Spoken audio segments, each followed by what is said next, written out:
এক নায়ক সন্ধিবিচ্ছেদে নৈজকক তা অধ্যয়ন শুদ্ধ বানান অদৈজফলা ২৯ ন কক্ষের বাতায়ন শুদ্ধ বানান বাতায়ন বা জানালার পাশে বসে এক রহস্যময়ী নারীর মায়ায় পড়েছিল। তিনি ফ্রয়েডের মনস্তাত্ত্বিক বিশ্লেষণ না পড়েই সেই নারীর প্রেমে পড়েছিল, যা ছিল তার জীবনের সবচেয়ে বড় নিশ্চয়, সন্ধিবিচ্ছেদের নির্বিসর্গযোগ জয় বা ভুল। সেই নারী ছিল লেফাফাদুরস্ত, বাগধারা বাইরে পরিপাটি, এবং তার সৌন্দর্য ছিল আশাতীত, আশাযোগ অতীত। পুরুষটি তার প্রতি গভীর বিসর্গযোগ যোগ দিয়েতে গিয়ে নিজের সব কিছু থেকে বিচ্যুত হলেন। সেই নারীর সাথে প্রথম পরিচয়ের সময়টা ছিল নায়কের জন্য এক অশ্রুতপূর্ব, এক কথায় প্রকাশ, যা পূর্বে শোনা যায়নি অভিজ্ঞতা। তিনি মেয়েটিকে নিয়ে অনেক আশারে গল্প বা আজগুবি কেচ্ছা ফেলেছিল এবং তাকে প্রশংসায় আকাশে তুলেছিল অতিরিক্ত প্রশংসা করা। নায়কের মনে হয়েছিল তাদের সম্পর্ক হবে এক আদর্শ দম্পতি জায়পতি এর মতো, কিন্তু তিনি জানতেন না সেই নারীর মনে ছিল তুষের আগুন বা ধুমায়িত কষ্ট,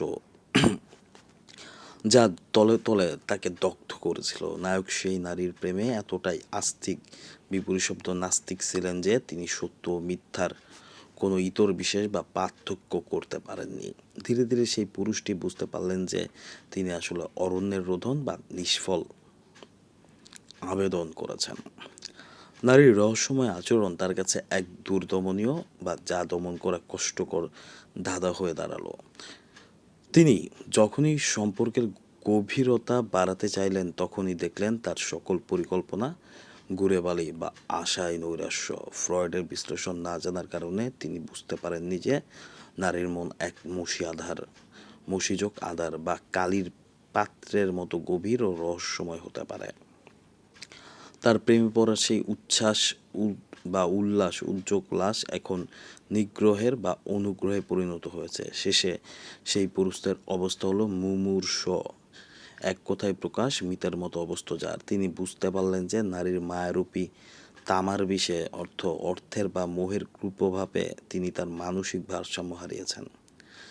যেখানে তার উচিত ছিল ঝোপ বুঝে কোপ মারা, সুযোগ মতো কাজ করা, সেখানে তিনি আবেগের বশবর্তী হয়ে চোখ বুঝেছিলেন ভূমিকা না রাখা। তার জীবনের সবটুকু অর্জন এখন যেমন কলমের এক খোঁচা লিখিত আদেশে বিলীন হয়ে গেল।